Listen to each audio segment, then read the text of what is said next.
Welcome, everyone. My name is Glenn Perkins, and I'm from the Greensboro History Museum, and I'm thrilled to have you here as part of our International Museum Day Roundtable on museum and migration. And on behalf of the City of Greensboro and our nonprofit GHM Inc., welcome to our program today.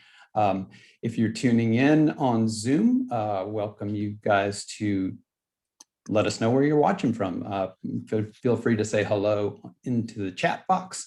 And of course, we'll be looking forward to your questions in the Q&A as we continue our conversation today. So we're broadcasting to you from Greensboro, North Carolina, where migration has really been shaping our history for thousands and thousands of years, ever since nomadic indigenous groups were making their way through what we now call the North Carolina Piedmont. On the eve of European colonization, the Kiawe and the Sora, who were Siouan-speaking indigenous people, hunted and moved and traded all across this area. Later on in the 1700s, English Quakers, German Lutherans, Scots-Irish Presbyterians began to settle in the area. And not long after they showed up, they began to forcibly immigrate enslaved workers from other parts of the colonies, from Africa and the Caribbean. So all these people are moving into this area, and into the mid-1800s, railroads bring industry and more newcomers, both from within the United States and abroad. People are coming to work in textile mills, or they're coming for educational opportunities at colleges and universities. And that's drawing people from rural areas, and it's drawing people from just all around into what begins to look more and more like a city. And by the late 1900s, Greensboro is experiencing another group of immigrants, refugees coming in from Vietnam and Cambodia and other parts of Southeast Asia. They began establishing communities here, as well as growing numbers who were following from Latin America, from Middle East, from Sub-Saharan Africa, just to name a few. And alongside all these new generations of newcomers, other North Carolina Indians from across the state, Lumbee, Occaneechi, Saponi, Cherokee, and more, have continued to make homes in our city. And today, students in Guilford County schools speak 118 languages. So all cities, have their stories of movement and of arrival, and oftentimes of pushbacks against those movements and those arrivals. And today, we're talking about how museums have worked to interpret the experiences and impacts of migration, and how our tumultuous year may be reshaping these approaches and these understandings. So thanks to the wonders of technology, we have here an amazing panel of experts who generously agreed to be part of today's conversation. And I am going to go ahead and introduce our folks here today. Let's go in an easterly direction. And so I think, that means we're going to start right in Newark, New Jersey, from the Clement A. Price Institute on Ethnicity, Culture, and the Modern Experience at Rutgers University, Newark. We have Jack Tchen. Welcome, Jack. And moving across the Atlantic to London, England, and the Migration Museum, Emily Miller is here. Hi, Emily. Hi, good to be here, thank you. Thank you. From Paris and the Université Paris Panthéon-Sorbonne, Andréa Delaplace. Hello, everyone. Hello. And from farthest away, reaching us from across 7 time zones, Marlen Mouliou from the National and Kapodistrian University of Athens, Greece. Hello, everyone. Delighted to be here with you today. It's so great to have all of you here. And again, to all of you in the audience as well. Hopefully, you guys at this point are all familiar with Zoom and all of its features and buttons and all of course, sometimes what can go wrong, but we're hoping none of that's going to happen. So feel free to say hello in the chat. And again, if you got questions for our participants, we'll be monitoring the Q&A for some questions of those going along. So I think let's jump right in and So we're also hopefully waiting for Omar Ali from UNCG to show up as well. But hopefully he'll be here momentarily. But let's go ahead and I'm going to turn to you, Marlen, to start. And sort of, because you as a scholar have studied a lot and been involved in a lot of programs about immigration and city museums, and you led a multi-year initiative exploring that special role of cities in understanding contemporary migration. Can you tell us a little bit about that, about the idea of arrival cities and what potential they have for exploring migration and migrant experiences? Thank you very much, Glenn, for this invitation and for this actual question. By answering it, I'll try to represent not only myself, but a group of people who were behind this initiative through the International Committee of Museums and Collections of Cities, so-called CAMOC, under the ICOM, International Council of Museums. In 2014, we had taken the decision in view of our 10th anniversary, which was in 2015, to dedicate all the activities of the committee on migration and museums. We felt back then that it was a very important subject, not very much tackled by city museums in a systematic way. So all our initiatives started in 2015, which was a year of celebration for us.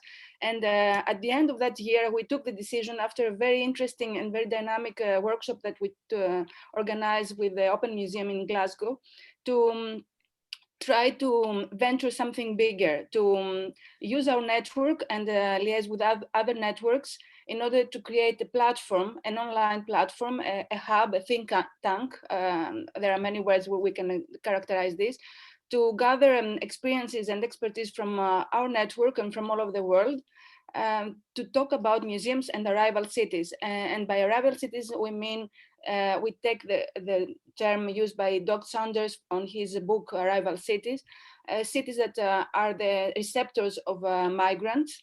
Not all cities are arrival cities. For instance, my city, Athens, although it has been found in the epicenter of the refugee movements in recent years, we cannot say that Athens is an arrival city. It's a transient city. It's a city people go through, not really aiming to stay there, but find a new relocation somewhere in Europe or even further across the Atlantic. So our aim was to understand how migrant flows, populations are represented in the cities, and city museums, of course, and how they change the cities in the course of time, and how these changes are perceived as changes that benefit the city or create tense conflicts, polarization within the city. There are lots of issues that we wanted to explore, a lot of different ideas to cross-check, and museum practices discovered. So we launched that project. We called it Migration Cities, Immigration and Arrival Cities. It's a long title, but the short cut is Migration Cities, with the aim to make this network. In the first 2 years, 2017 and 2018, we had 3 extremely fruitful workshops organized in 3 different countries and parts of the world. One was in Athens, the inaugural workshop. The second one was in Mexico City, and the third one was in Frankfurt, in the City Museum of Frankfurt. All this material, which is already a lot, it's more than 40 presentations from different museums and professionals, not only from the museum field, but also from the field of NGOs working with the refugees on site, or researchers, academic researchers, are now collected and placed in the platform that we created and we launched in 2018. And I invite you all to visit it and see what is there. Our aim was to collect this material, also to create new material specifically for the platform, short videos like small TED Talk kind of presentations, with a specific protocol that we launched in order to help museums to understand how to present a 5-minute trailer about projects, about initiatives, about successes, about failures, about anything that they felt important and interesting to share with the museum community. And not only the museum community, also communities of practice within the field of migration. This project was completed in 2019, and now we are, after a year of interval due to COVID, we are restarting thinking how we can expand it and make it leverage on what we gathered so far and what we learned by doing such a hub online, how difficult it is to network, how difficult it is to motivate and to engage professionals across the world. It's not just a topical local network, it's a global network, and see how this can expand further. That was an initiative of CAMOC, also in cooperation with the Association of Museums of the Commonwealth countries, so-called CAM, and another international committee of ICOM, which was the ICR, the International Committee of Regional Museums. And we're still looking for other alliances. Alliances, networking is a keyword in our times, isn't it? So the more we can connect, and we had the motto at the beginning of this project, which I like very much. It's a quotation from a book I found very inspiring. The book was written by Enzio Manzini, and he was saying that a world with high connectivity is an almost fluid world. So we are in a world of hyper-connectivity and hyper-diversity, but also a lot of fluidity, a lot of changes that we experience all the time. And we want to trace them through the theme of migration. Thank you. And it's so interesting. And I think this fluidity and connectivity is obviously tying into our conversation today. So I'm going to turn to you, Jack, because you're continuing to do this work, certainly at your as the director of an Arts and Humanities Institute focusing on ethnicity and culture. But I did want to start to ask you a little bit about your role in helping establish the Museum of Chinese in America, which really took one of these immigrant communities, critical importance to the United States, and put a spotlight on them. What was your biggest motivator in doing that work and starting that project?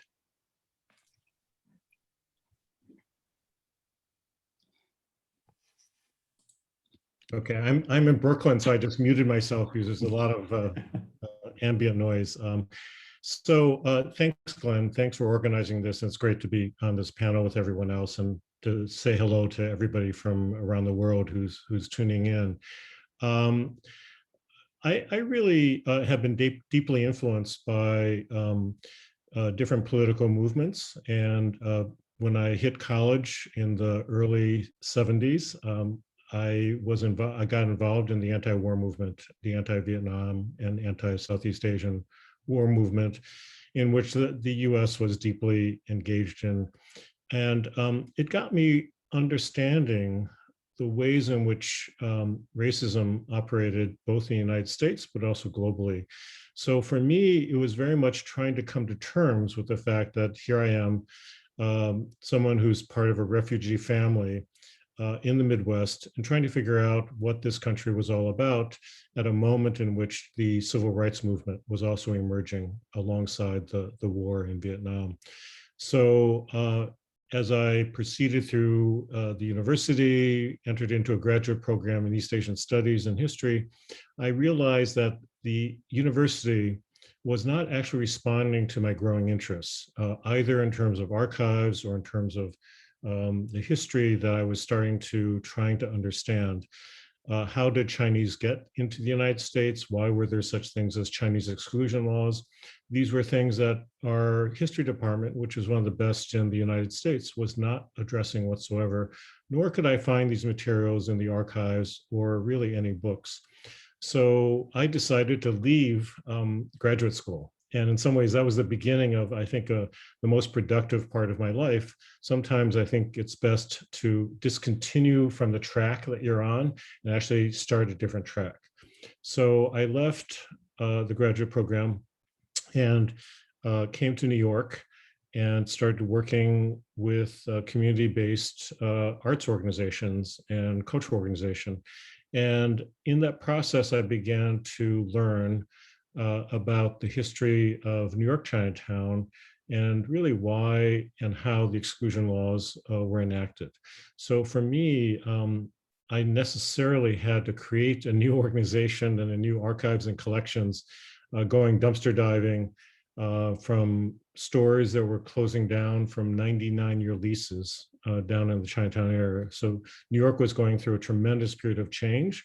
And I began to understand that, that the history of Chinatown was also deeply involved in the history of Lower Manhattan, which is also the history of colonial New York. And even though this was in 1980 that we started the museum, 99 years goes back deeply into the 19th century and the patterns that were there.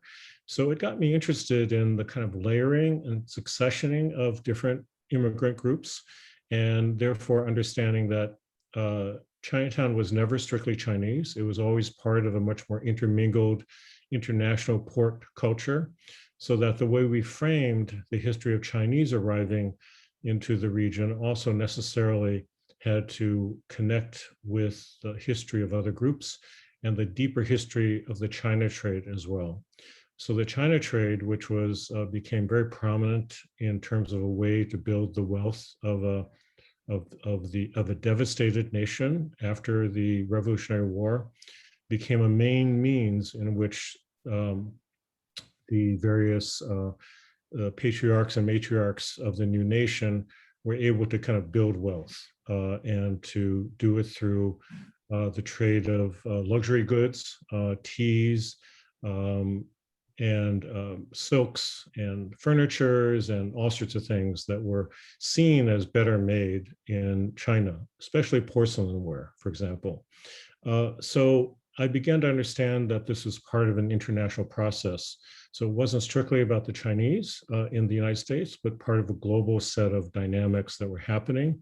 And indeed, things such as the Opium Wars and the way in which the British kind of inflicted opium onto China was a part of a global process as well, in which by colonizing India and developing the cash crop of opium, it needed markets to distribute that. So, so for me, I've been very mindful of the kind of political cultures and political economies in which migration happens within, and also trying to understand why is it that most people in the United States or in North America actually don't know about the Chinese exclusion laws, which in some ways come too close to really questioning certain kinds of stories that Americans tell themselves.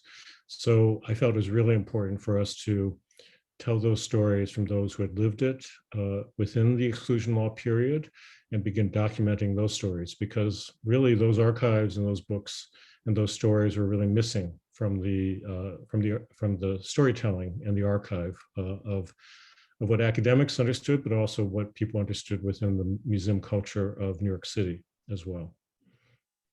Yeah, I can't wait to talk more about that, but it's obviously a fantastic segue into our panelist, Emily Miller, who's coming to us from the Migration Museum in the UK. And of course, England being such a hub for these transnational movements and these international or global economic networks that sort of are going to spark and lead to all kinds of migration around involving the UK. But Emily, can you just kind of give us a very quick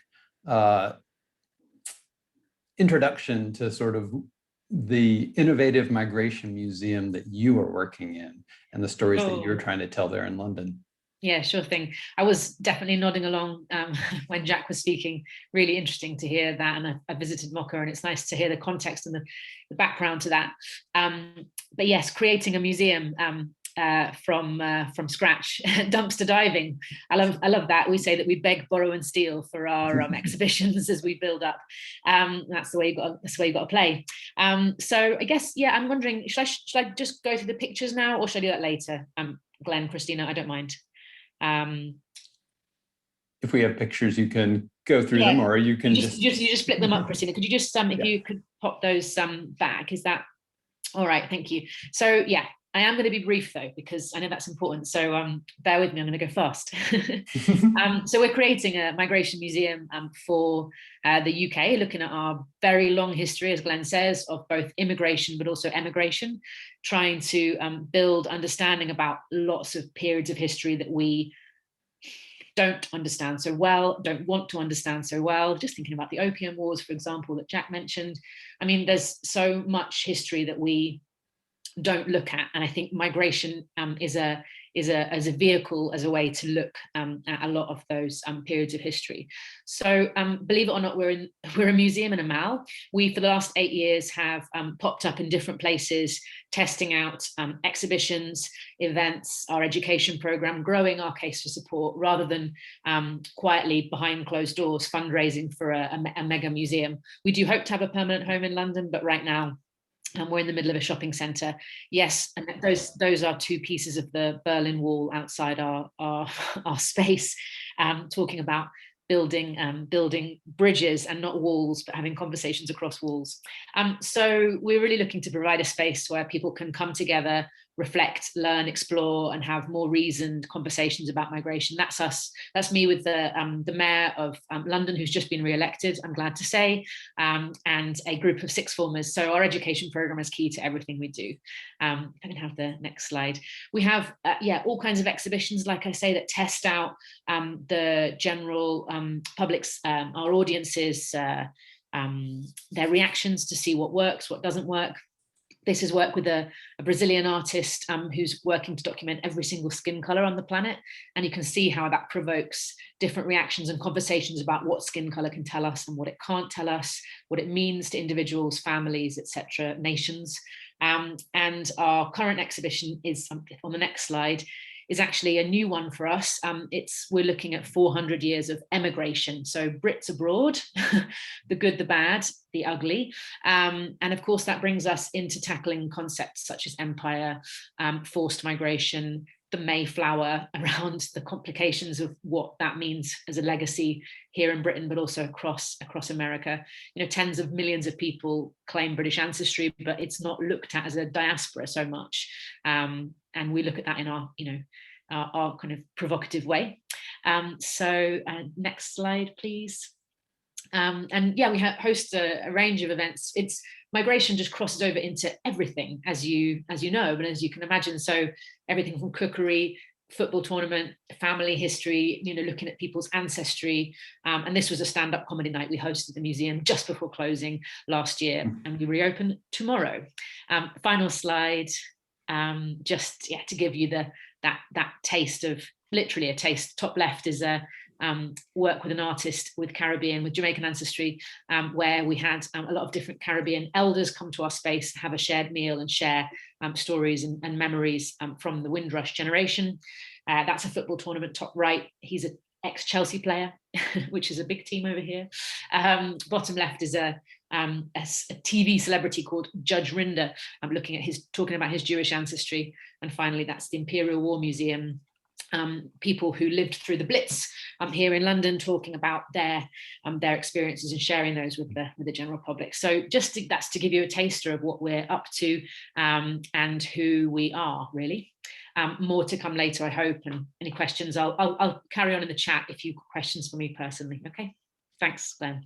Oh, thank you for that fantastic and super speedy introduction, Emily. I just had coffee. To what is just, I think a museum that we're all desperate to go to now, if those of us who are not in the UK at present. And welcome. I love the fact that, that in some ways that you're a migration museum, moving around from place to place.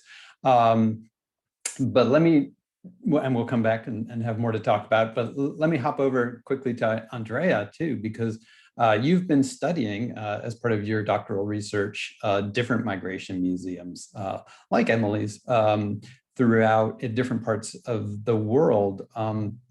So can you tell us a little bit about some of, maybe the most important museums to your research, the ones that you started with, and how looking at interpretation there sort of helped shape up your research, Andréa?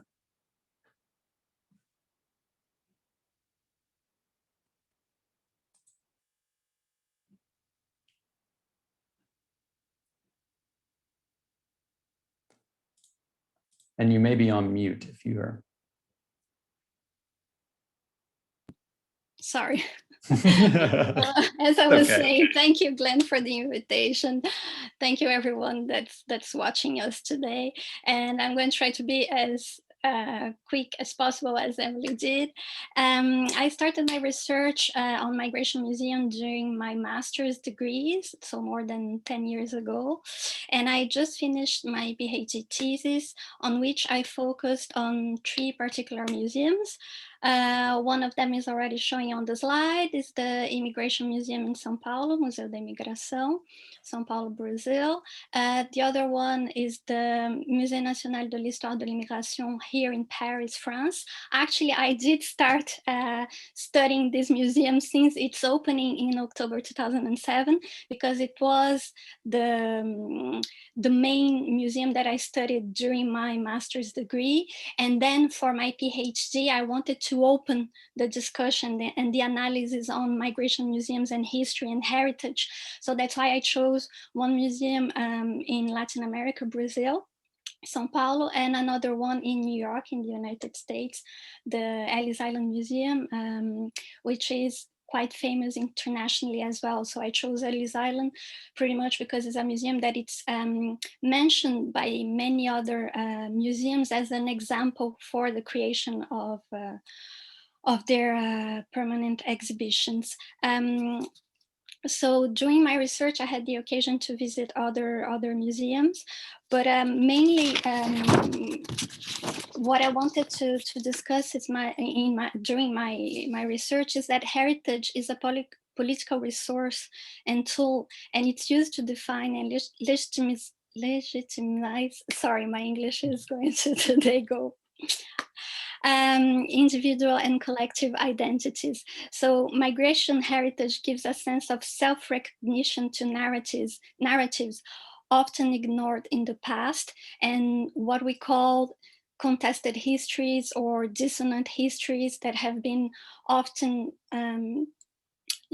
silenced in the past are put up front in those museums. Of course, during my research, I think as a researcher, and here we're among researchers and museum professionals, one of the difficulties was to deal with 3 different countries in 3 different geopolitical areas with different migration histories, but at the same time, it was very rich and interesting to have this mix and this transnational analysis, because we see that some of the main themes that are dealt in the exhibitions are quite common. So pretty much all the museums are focusing mainly on legitimizing these individual and collective identities, and in bringing up, as Marlen said as well, the importance of the cities as well, the local history, and how migration memories and the different individual narratives and memories can help construct the history and the identity of a city, of a country. And I have to say that I'm very glad that I participated in the CAMOC project, Migration Cities. It was very, very rich, and it helped me open my scope as a researcher as well. So I try to be as quick as possible. Sorry for my English again. No, it was wonderful, Andrea, and I think you're that, and we're looking forward to hearing more from you, and of course, but that notion of dissonant identities too, I think, is something that really ties together these different approaches, and I'm glad that we have Dr. Omar Ali from right here in Greensboro in UNCG here with us. So welcome, Omar. Glad you could get into the Zoom. And I think this actually kind of loops back around to the question I wanted to start with you anyway. So it really makes sense because, as a historian, you've been studying these, centuries of diaspora history across Africa and Asia and South America and the Indian Ocean. But you've always tried to focus a lot of your attention also to life here in Greensboro. So I wanted to kind of get you to talk a little bit about the value of connecting those big themes of global movement to the specific localities that Andréa was just talking about. Mm-hmm. Well, thank you, and thank you for bringing us together like this. So, in some ways, I think of everything as world historic. There's a course that I created, and actually, I did it with one of my PhD students, who's now Dr. Ginny Sami, and an honors student who was somebody who helped to refine the class as we went through different iterations, and it's called Greensboro the World Through a City. And what we try to do is show how Greensboro, as is the case with, and I would argue this, any city is part of a global community, and to show those connections. So one of the ways that we do that is through looking at the history of the Underground Railroad and seeing that as part of a very important sort of extended moment in American history, which connects in some ways peoples that came from West and Central West Africa, enslaved subjects, mixing with European colonizers, settlers in the area here in Guilford County and Greensboro in the early, late 18th century, early 19th century, and showing sort of the connection between migration of different peoples and, of course, on land that was the Sora and Kiawe peoples, always to acknowledge sort of the Native American presence in North America. And so you have the combination of people coming in and the products that they're making and distributing. And what I like to do is with this course and other ones to bring out some of the local history as part of these global migration patterns and connections. And so this is an image of two runaway slaves. Greensboro sits at the southern terminus of the Eastern Seaboard Underground Railroad. And for those who are not familiar, the Underground Railroad was basically a system of helping enslaved peoples get out of bondage and move. If you were in South Carolina, you would head towards Florida, but if you're in North Carolina, you start heading north. And so we know about some of the history through slave runaway ads, but also through the reminiscences of Levi Coffin, who was the major conductor of the Underground Railroad. And there was a free Black and white Quaker alliance that helped to bring people out like Edie and Saul and others into freedom. And so we have this tree, which was, I think, the first image that you showed, if you don't mind going back, which is, we call the Great Underground Railroad tree, which is a 300-year-old tulip poplar, which sits in the Guilford College forest. It's a Guilford Woods, we call it. And it's a great site to teach about this sort of global history and localize it. It's a living sort of witness, because it literally was around at the time of the Underground Railroad system, which was basically from the 1810s through the 1840s of the system. And we use it as a site to teach. And there's actually a platform that's there for people to come around and to talk about some of this history. So let's go to the next slide. So we saw this one, and this is Levi Coffin, who was the conductor of the Underground Railroad. And a lot of what we know comes from his autobiography, where he describes his interactions with Africans who are in the woods that he's meeting as a young man, actually, and hearing their stories, their stories of seeking freedom. And we have that, and we also have some of the oral history that comes through African-American traditions. And there's a lot of symbolism that's there. There's songs, there's images that we have, and included in some of the material objects were nails that were in the trees that would help to guide people. So if you came to a fork in the road at nighttime, you would put your arm around a tree that was mostly in the middle, and you would then slide up, and wherever the nail hit, you knew that that was the direction that you needed to go in that fork in the road. And so there was different systems of helping the people navigate out of that. So that's Levi Coffin. I just want to show you. Let's go to another image, I think. This is a painting that's in the Greensboro History Museum. And I have to say that the Greensboro History Museum is just such a treasure trove for talking about world history and obviously, the city of Greensboro. And this is a depiction of Edie, who was one of the women that was described as a runaway slave. And she was the daughter not the daughter, but the mother of a young child, and she was going to be separated from her family because her masters, the Caldwells, wanted to send her to Charlotte, but she didn't want to do that. So as an act of protest and sort of asserting her autonomy, she took her baby into the woods, and she was there for about 10 days until her child got sick and she ran out of food. So the Underground Railroad tree is literally in the site, in the area where she may have been.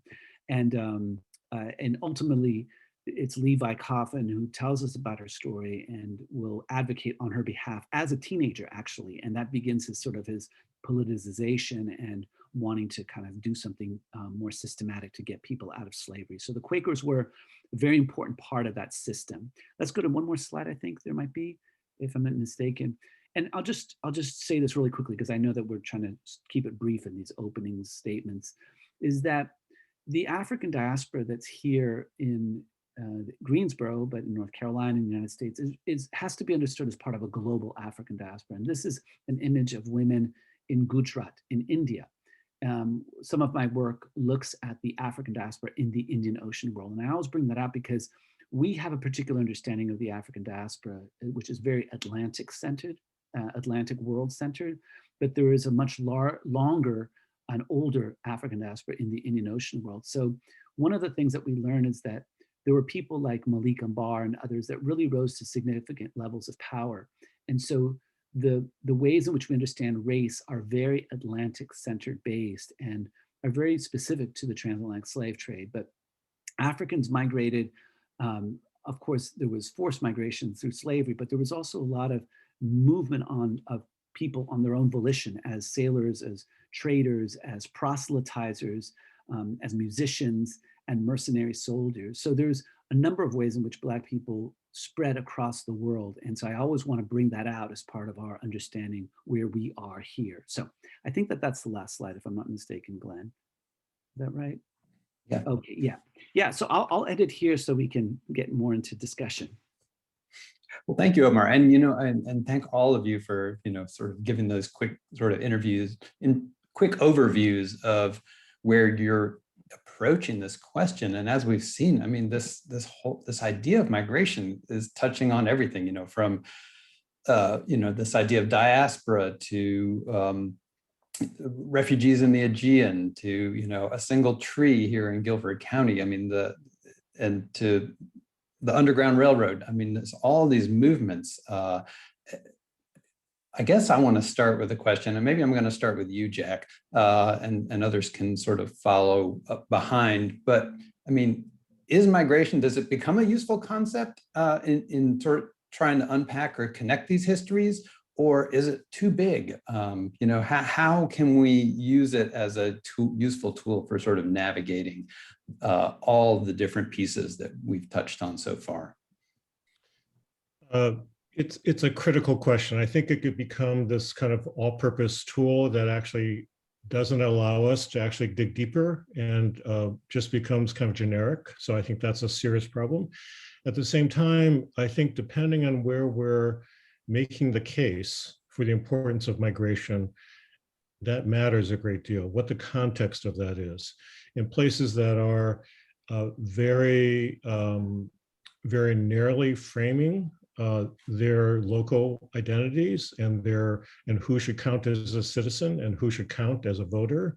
Of course, acknowledging different histories is incredibly important. At the same time, I feel that in cities such as New York City or in Paris or London, we also run the risk of celebrating our openness and pluralism when in fact it hides that kind of migratory openness and liberalism hides as much as it reveals. So I think it's very situational, it depends. So for a place like New York, for example, I served on the commission for monuments that was organized by the mayor recently. And we have many different monuments, and it's hard to kind of relate the monuments and the celebration of civic spaces to actual histories, because it depends a lot on who has the civic power to create a monument, for example. So part of the debate was around Christopher Columbus and around Teddy Roosevelt in front of the American Museum of Natural History. Now, those monuments oftentimes do not have anything to do with the actual historical context in which they were erected.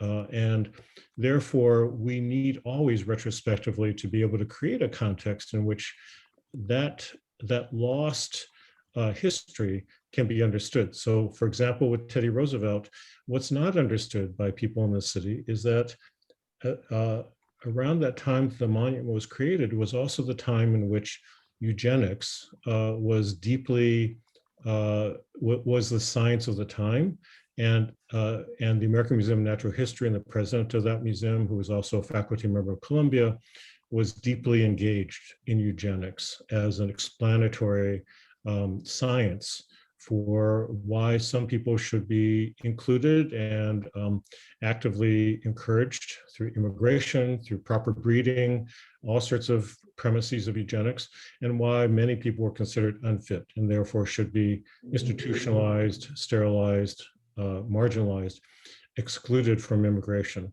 So we don't think of New York as that place. And we tend to obscure those actual histories that are still as much of the practice of New York City, and who is excluded and who is disinvested, who has been systemically kind of left out of the wealth possibilities. So, so I just feel that we always have to think of migration strategically. You know, it's also important for New Yorkers to acknowledge that indigenous peoples were part of New York City, but we don't have that story. We have the story of the Dutch purchase of Manhattan, but we actually don't acknowledge the Lenape peoples, who are the original peoples of the region. Does anybody want to follow up on Jack's points? I'll just say one thing, which is actually, oh, I'm so sorry, Emily, go ahead. Oh, I was after you, Omar. I'll just say one brief thing after you. Okay, I was just actually in email communication with one of my students, Sky Kagwani, and who is Native American, and I was sharing with him that I put, finally, I feel like I'm a little late to this, but I put the land acknowledgement in my sign off in my email, and he was, I was just saying, you know, that I added some words about migration and people coming in that were part of this history, this complex history here. But I was thinking about your point when you said the Lenape peoples, that one of the things that he was saying, which I thought was interesting, is that we think in very, you know, human terms of migration, but we sometimes need to be thinking more broadly that we are part of nature, right? Jack, thank you for the affirmation there. Yeah, I think that we have to remember that humans are not separate from nature. We act as if we are this separate thing, but we're not, and that trees migrate, you know, fauna, plants, things migrate. And so I think it's humbling to think of that and to think in terms of the longue durée. So I do think that it can be a catch-all. And I saw that, you know, Dr. Perel commented, she's one of our esteemed art historians at UNCG, and she was just talking about how sometimes migration can cover over sort of politics and exploitation. And I think that that's true. So we always have to remember that. And I sometimes make a point when I talk about migration to talk about free and forced migration. So just to add those comments that, but Emily, you wanted to also jump in. Yeah, just at the risk of oversimplifying things from the UK context, I would just say that, you know, as many of you will know, migration is weaponized, is very polarizing as a debate here in the UK, and was partially responsible, depending on how you sit politically, but was partially responsible for the vote to leave the European Union, to end free movement with Europe. And I think that our approach as a museum is to say that we're a museum of all our stories, to use migration as a universalizing tool, as an experience that everybody has a connection to. And yet, I think there is a risk of, if you make it as broad as possible, because migration does cross over into so many different areas, you risk losing perhaps your mission and your raison d'etre. So yeah, we definitely, using it as a way to connect people in, and yet then addressing the politics of colonialism, empire, capitalism, etc., because it has a way to open up those discussions rather than closing them down, I think. But we're definitely learning as we go along. So I think, Marlen, you were gonna. Yeah, and just to pick from what you said and what Jack and Omar said before, there is a universe of difference within the theme of migration, diversity of approaches, even in museums. And I do underline the word contextual understanding of what we do in museums, because there is not one size fits all model. We may have museums that are building their narrative around a site-specific story in a port, in a douane, in a building that has all these imprints of the past in its structure. Or we can have, this remarkable project in London, in a shopping mall, in a transitory space, in a space that many people go and come all the time, like an allegory of what we do throughout times. And another difficulty dealing with migration is this balance between the historical migration versus the contemporary migration. It's like if all is similar, it's an experience that people live, but we have to put things in context, both in terms of the locality and who lives from where, and in terms of timing, because we cannot talk with same terms, migration the 19th century or even before, and the same terms nowadays, that immigration is part of our life.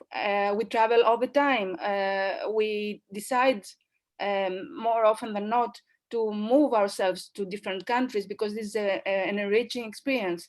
And I think there is a lot of terminology issues that we need still to clarify, and a lot of differences, which makes the subject even more challenging and interesting. And I do want to kind of come back around and talk about it some from the museum point of view, and some of the things that you just touched on, Marlen, about how, sort of the purpose of framing these contexts for migration and the power that museums have to do that, to put these things into context through our different stories.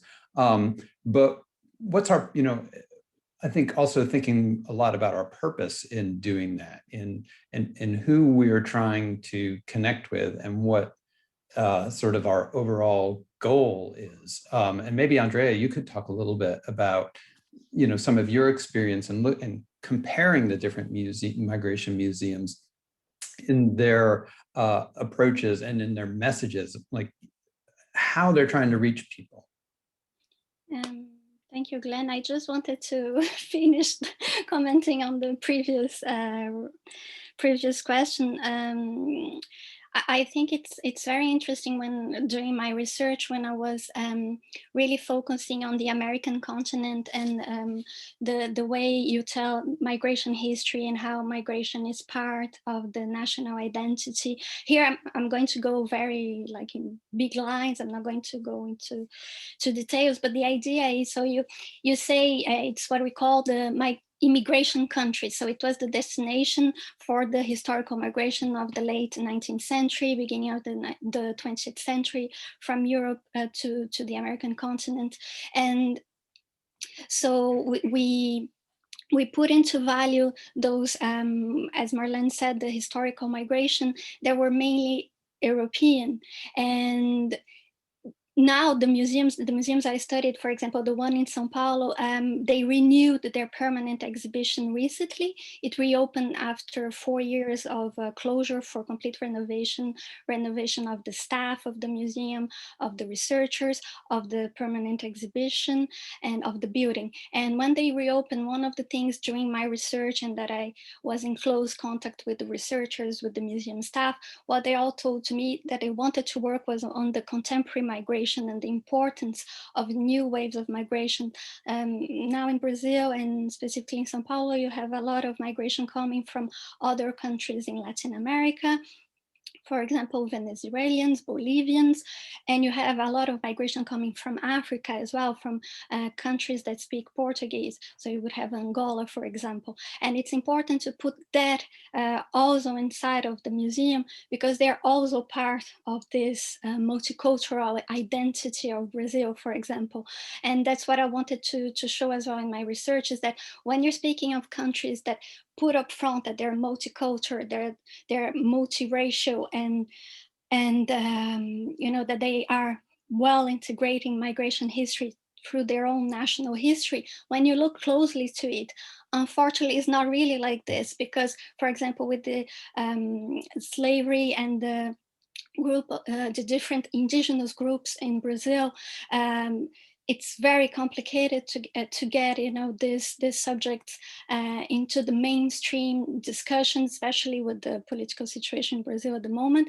And I think it's you know, it's been for the museum workers in Brazil, I hope there are maybe some of them watching us today, it's been very hard during the recent political times to put up front questions of decolonization, the importance of bringing the history not only of the classical European migration, the historical waves of migration, 19th century and 20th century, but also the contemporary migrations, and how also the history of slavery, it's part of the national history. Sorry, I'm going a little bit longer on this, but it's just that I wanted to bring maybe the Latin American also point of view, because I think it's very connected also with what goes on in North America. We always have the divisions of North and South, but I think it's the same continent, and it's very important sometimes to take this more global look. And just quickly to answer the question you just asked me, Glenn. So yeah, when I was working with the museums, what I saw also that it was very important to them, especially to the French Museum and the Brazilian Museum, that I had more opportunity to be longer, spend more time visiting them and interviewing the museum staff, is the importance of community engagement. So they really try to build up their collections and their exhibitions through a multivocal process of curating and of creating really this plural narratives inside the main museum narrative. So I'll stop here, not to keep going on long. I think it's so interesting when you point out both of those, you know, those connections and the opportunities for bringing people together, but also how this idea of migration can really reveal a lot of the gaps in between our self-conceptions, whether they're a national self-conception or a local self-conception. And I think, you know, the other of you guys on the panel sort of have, you know, specific points that you can, you know, stories that you can bring up within your local contexts of where a museum interpretation is a useful place for both looking at that, both the separation, the dissonance, I think Andréa called it earlier, but as well, but also the harmony, and sort of uniting those two a little bit musically. And how do museums, what are our possibilities and potentialities for doing that?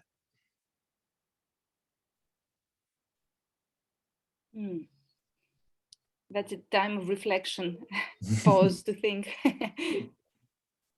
Actually, Glenn, could you say that again? I was trying to understand what you were asking.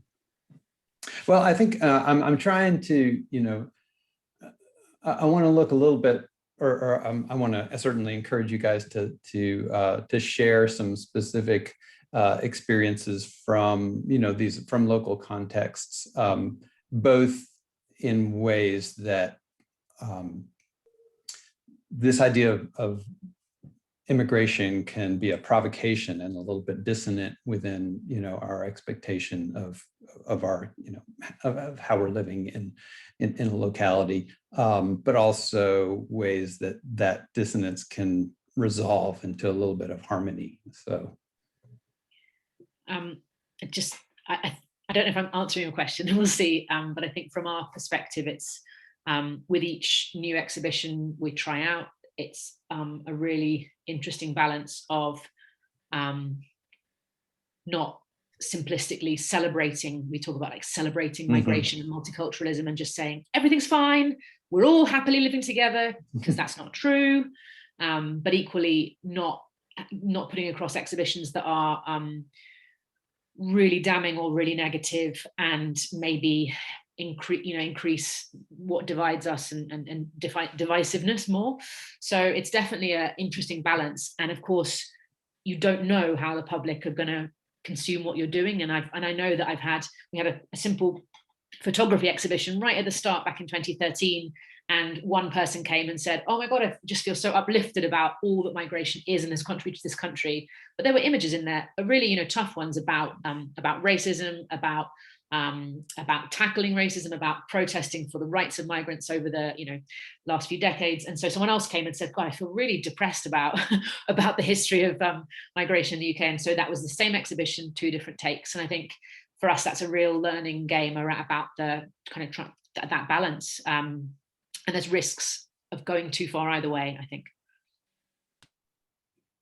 Also, I think we should not forget that museums are platforms of connection, zones of reflection and experimentation. We cannot have, especially for this term of permanent exhibitions that last for a very long time, and then you need to create concrete narratives that are very robust and very rigid and very inflexible in a way, versus museums that experiment and try and change things all the time.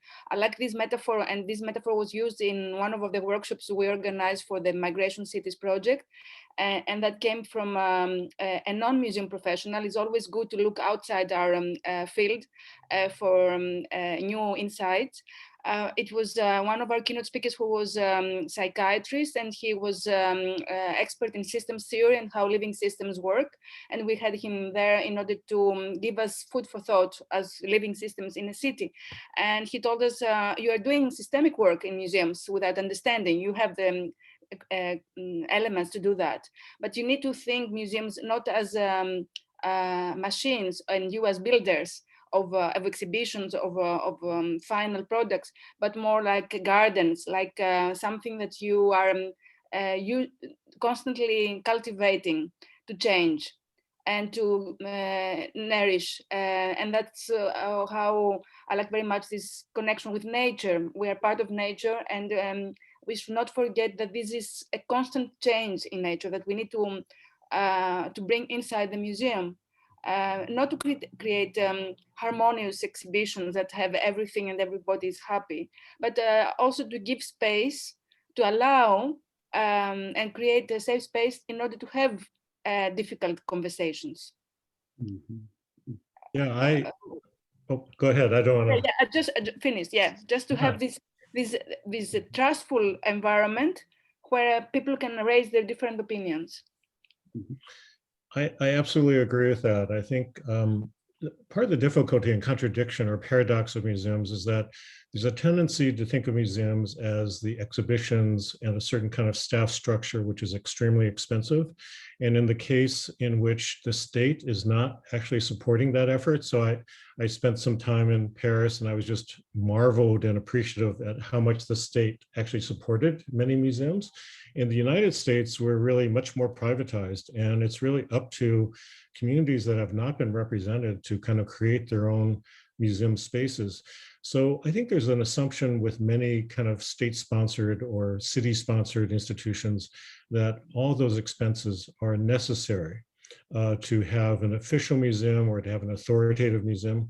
But in fact, I think what's happened, at least in the United States and much of the Americas, is more grassroots efforts have happened. And in those grassroots efforts, I think there's more flexibility for experimentation, making mistakes, learning from what the larger institutions just are not able to do, which is part of it is that they're not able to respond to the new migrations or to the exclusions that have been kind of built into their place.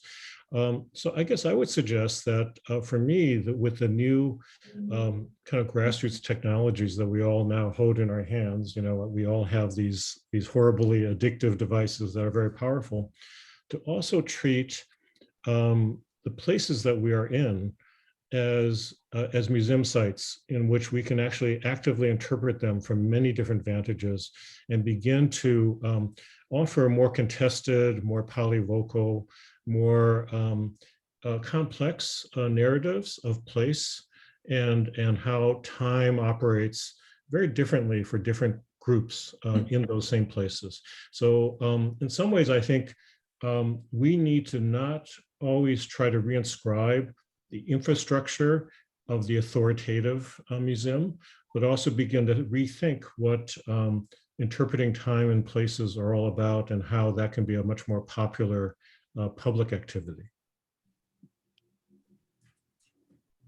I'll just add something if it's okay. Just, I was thinking about, you mentioned, Jack, interpretation, that people receive things very differently. I mean, as much as I have, like when I write about a subject, I'm creating a certain model, it's received very differently. So just to, in some ways, always know that what we're trying to do is we're trying to pique people's interest to go further. And so for me, it's all plus, plus, plus, plus, plus. And I know that people on this call and also who are in attendance here have thought about these things very deeply in terms of the institutional role of museums, and in terms of it also museums having placed this sort of the national narrative, and how it's been weaponized for nationalism. And, we are in this tremendous moment of transition, flux right now in the world, here in the United States.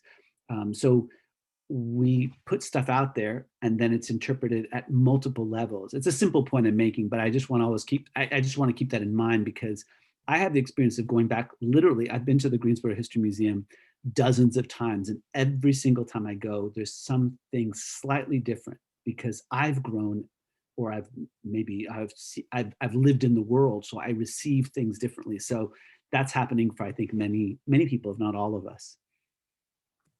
Maybe that was the harmony I was trying to talk about with my metaphor about the dissonant voices and the harmonious voices. But I do love Marlen's metaphor that you shared about the cultivating of the garden and sort of being a place where you can try to grow things, and then sometimes the soil's not right, and it won't grow the way you anticipate. Other times things take off and are wonderfully fruitful and tasty.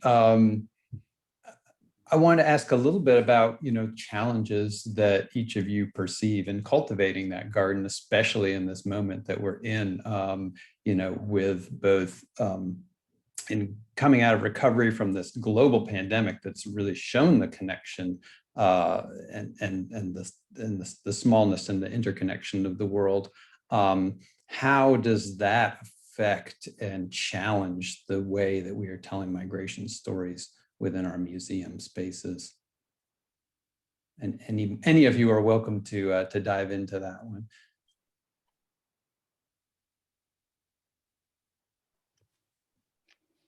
Well, I can say a few words, not necessarily for migration museums, because my scope and my research is much broader, and my project, let's say, during the pandemic was not geared only for migration, but for everyone. I'm referring to a project that I ran online, and I called it The Museum Inside Me. And the story was, let's say the model was easy: one story, one object to connect and to share to share feelings. So I think what we need more in museums is to be open to emotions and to empathy.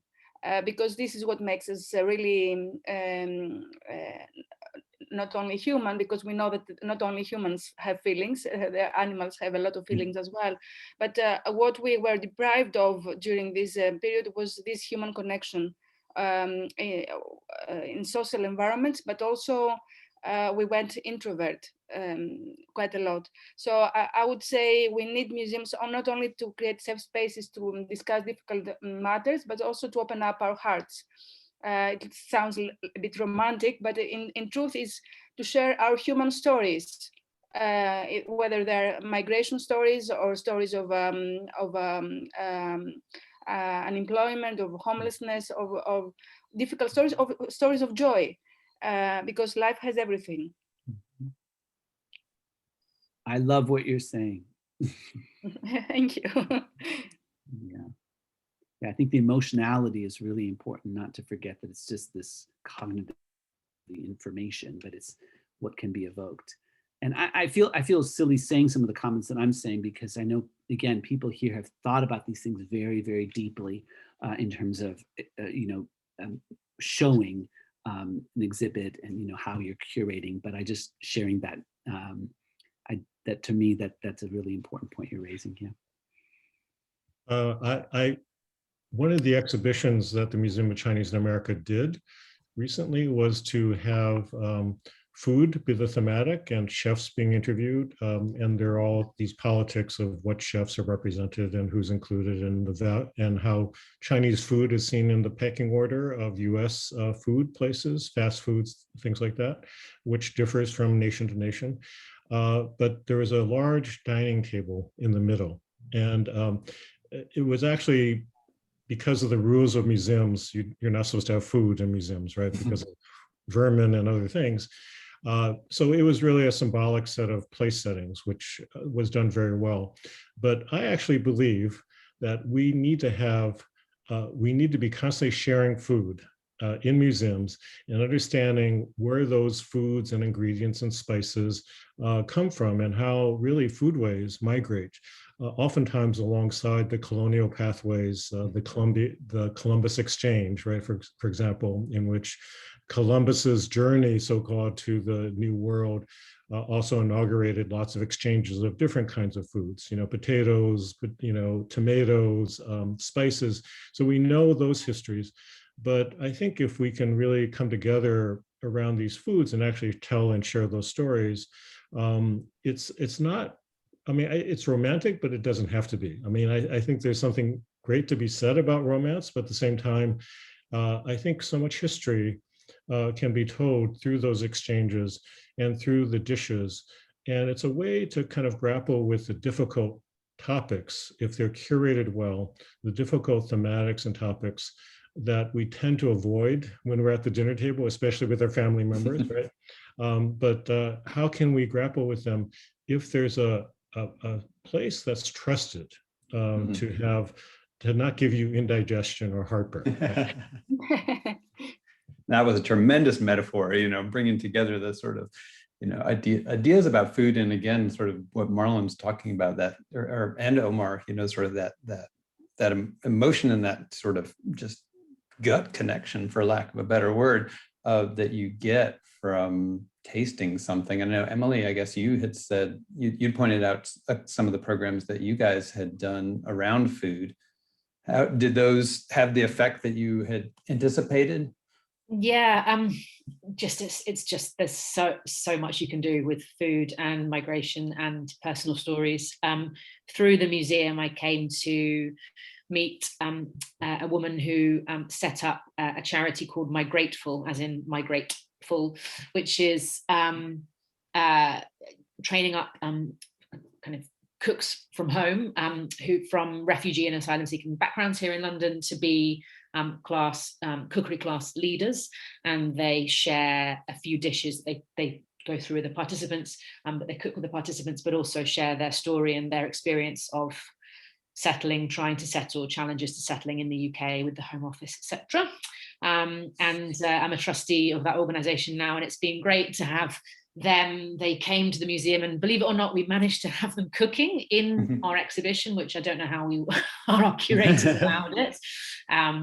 But in our new space in the shopping centre, sadly, there's not the right restaurant set up for that. But in the future, having an amazing restaurant with possibility for like pop-ups, there's just so much you can do around food and migration, and you can do it both subtly, but also not, we talk about, getting the migration theme in through these, food, football, family history and ancestry, and they're real entry points to deeper exploration. Thank you, Conflict Kitchen. I'm going to have a look at that. Thank you, Julia, in the chat. I just wanted to add as well. So at the end of my thesis, I tried to bring on, so what was the thematics and what was the objects that were recurrent, that were presented in museum, and what were as well what was the museology, what they were trying to show, and it was in common. And the end of the thesis was actually empathy. So through bringing, be it food, as you mentioned, or objects that have a deeply connected memory to the person who donated, for example, the object to the museum, like you can create this empathy, so it can bring the visitor to, to connect to this personal history, even if it's not the person itself, but by seeing that object or maybe eating that food. And for example, the museum in Sao Paulo, they have it's once a year they have kind of a festival that it's called the Migration Festival, and they invite the different communities in the city of Sao Paulo to come and present their different foods or traditional dances, and just to try to, in a more celebratory way to, to bring people, the visitors, to integrate and discuss, and the communities themselves as well to share in between them. So I think that is one of the most important things. I think empathy is really the core, and I think, sorry, I'm talking about my research, but I think it's from all the museums that I had the occasion to visit, not the only 3 museums that I mentioned, it's really important to create this connection in between these community memories or personal memories and the visitors as well. I think there's so many possibilities, and I know that the theme, the international theme of international museums today is museums of the future. So I did want to give an opportunity for folks to sort of imagine, the migration interpretation of the future at a museum, and just what's a possibility, or sort of one possibility that each of you would love to embrace in new ways to communicate these stories, to generate this empathy among migrating communities or migrating cultures, or even migrating natures within a museum space.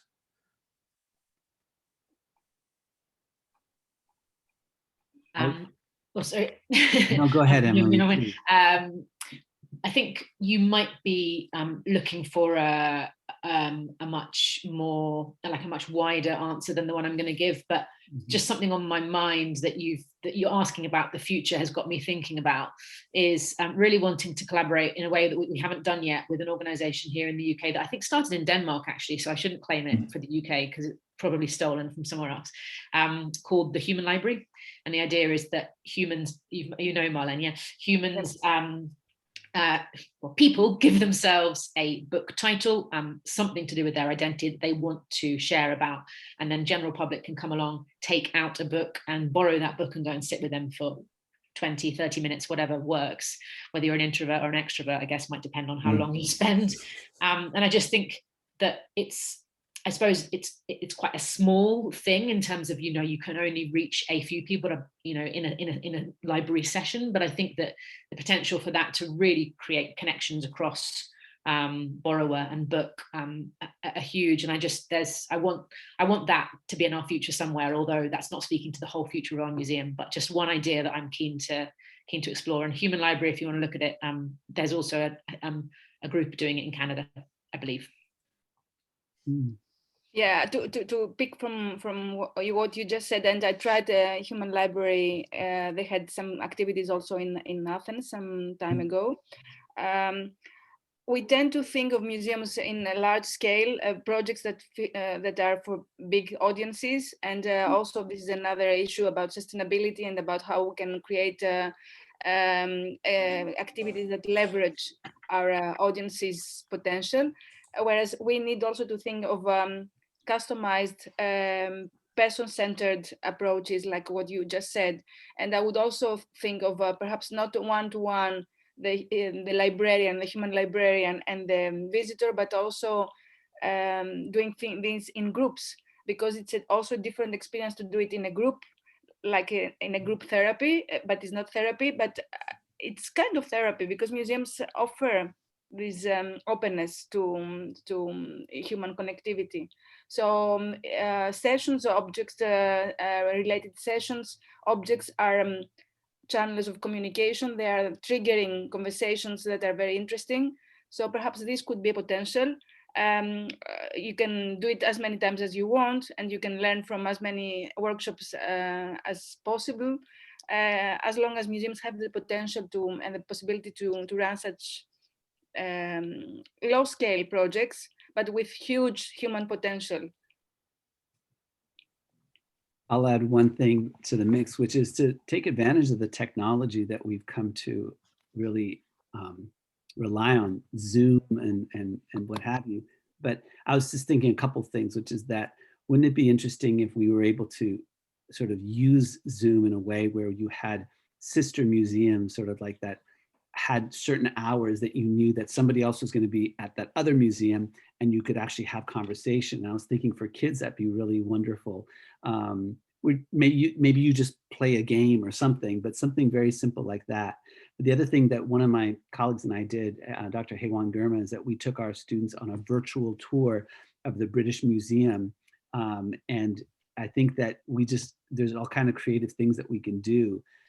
So I just think that using the technology is going to be key, and whether it's face-to-face with other people, but also using Google Maps is what we also did. Is we went to Lalibela in Ethiopia, and we zoomed down. And so there's all kinds of interesting things that we have that are there, that the platforms exist. I tend to think in terms of big impossible projects. So I'll just offer a big impossible project, but one that is technologically now possible. So just to kind of play out the way in which not only are technologies going to be in our phones and continue to be in our phones, but they're increasingly going to be wearable.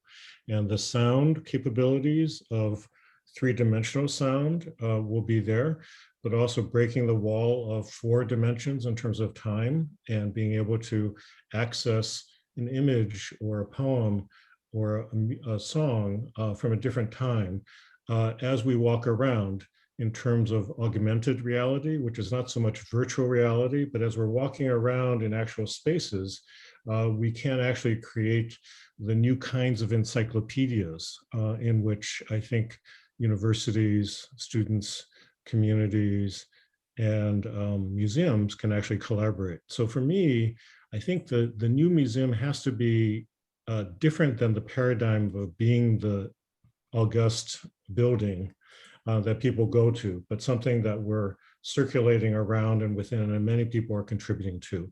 For me, that's kind of the challenge of the democratic museum versus maybe autocratic monuments to certain kinds of histories. Those are all wonderful suggestions. Andrea, do you have a future cast migration museum? No, I think it's pretty much all being said. I think I really agree with Jack when he says that the future is more not the building itself, the monument, but the idea of really creating those activities. And I think that Emily would be able to talk better than me about this, but really creating this connectivity to the community around the museum. So the museum is not the building or the physical space itself. It's much more of the people who work in the museums, the researchers, the staff, the educators, and also the visitors and the community around, even the people that sometimes feel, I don't know if I want to go to a migration museum because maybe they don't feel connected or they don't even know is there. For example, the migration museum here in Paris is funny, like I've been studying it for more than 10 years. And sometimes I do talk about the museum and I have some Parisian friends or colleagues that never visited the museum. They never been there. They said, oh yeah, I think I heard something about a museum. Is it in this neighborhood? And sometimes they live really close by the museum, but they feel so impressed by the building, or they feel like, man, maybe it's not for me.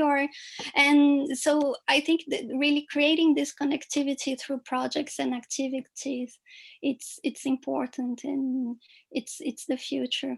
The only thing I have to say through the internet, even if I think it's amazing, is that I actually really miss seeing people close. So I think we all, but so I want those activities live and not through Zoom or the internet anymore. It's true, and the food tastes. Oh, go ahead. Can I add the last word also, because I see in the chat Pat mentioning the pop-up activities that museums can have, outreach programs, etc., which are things that they're doing for many years. And I can bring as a very good example what Rotterdam Museum has tried in the past, and is continuing doing, the story cafes, these outreach within the city projects and connections, and called story cafes with the community. But I would like to highlight that they need to be supported by the local authorities, by the local leaders. Otherwise, many of these projects may be extremely good and extremely valuable, but lack political support. Not that the political support is the ultimate. They can continue their life without it, but in order to have all of the full potential, local authorities are also important to understand what lies behind these story cafes, these outreach programs, these different approaches that are not monumental exhibitions, but are very ephemeral and very different to what we had used to see. As you say, they are, and they all still rely on that support and those partnerships, and certainly at the, if you can get support from the state or from the government or from just the community, and ways to really bring those people together through all these different ways. And I think, to me, one of the great themes I'm hearing from our conversation today is that the museum in some way should be mobile, should allow itself to move in response to, in order to tell these stories in a way and to connect with people in a really authentic, emotional, empathetic way. We have to be on the move, as well as understanding that our communities are on the move. So all this talk about food, it's lunchtime here. So I think it has made me hungry. I hope, again, that all of you guys have, it's so wonderful to hear all of your thoughts and your expertise, and for sharing and coming in from so many different places to have this conversation with us today. I want to thank our sponsors for today's program, UNCG's Lloyd International Honors College. Thank you, Omar, and the Humanities Network and Consortium, also at UNCG, for supporting our program today. Wanted to give a special thanks to Andréa for helping bring some of these folks together for our session and our roundtable, and also to Cristina Tejada of North Carolina State University's Public History Master's Program. She's been operating things from behind the scenes and started her internship at Greensboro History Museum early, just to help out with this program. And again, I just want to thank each of you panelists and our audience as well for being here, for being part of this conversation. It's great to see the interactions between the chat online and all of us whose faces are up here. But those of you whose faces are not have still been an important part of this conversation. And thanks for using the chat and being able to chime in.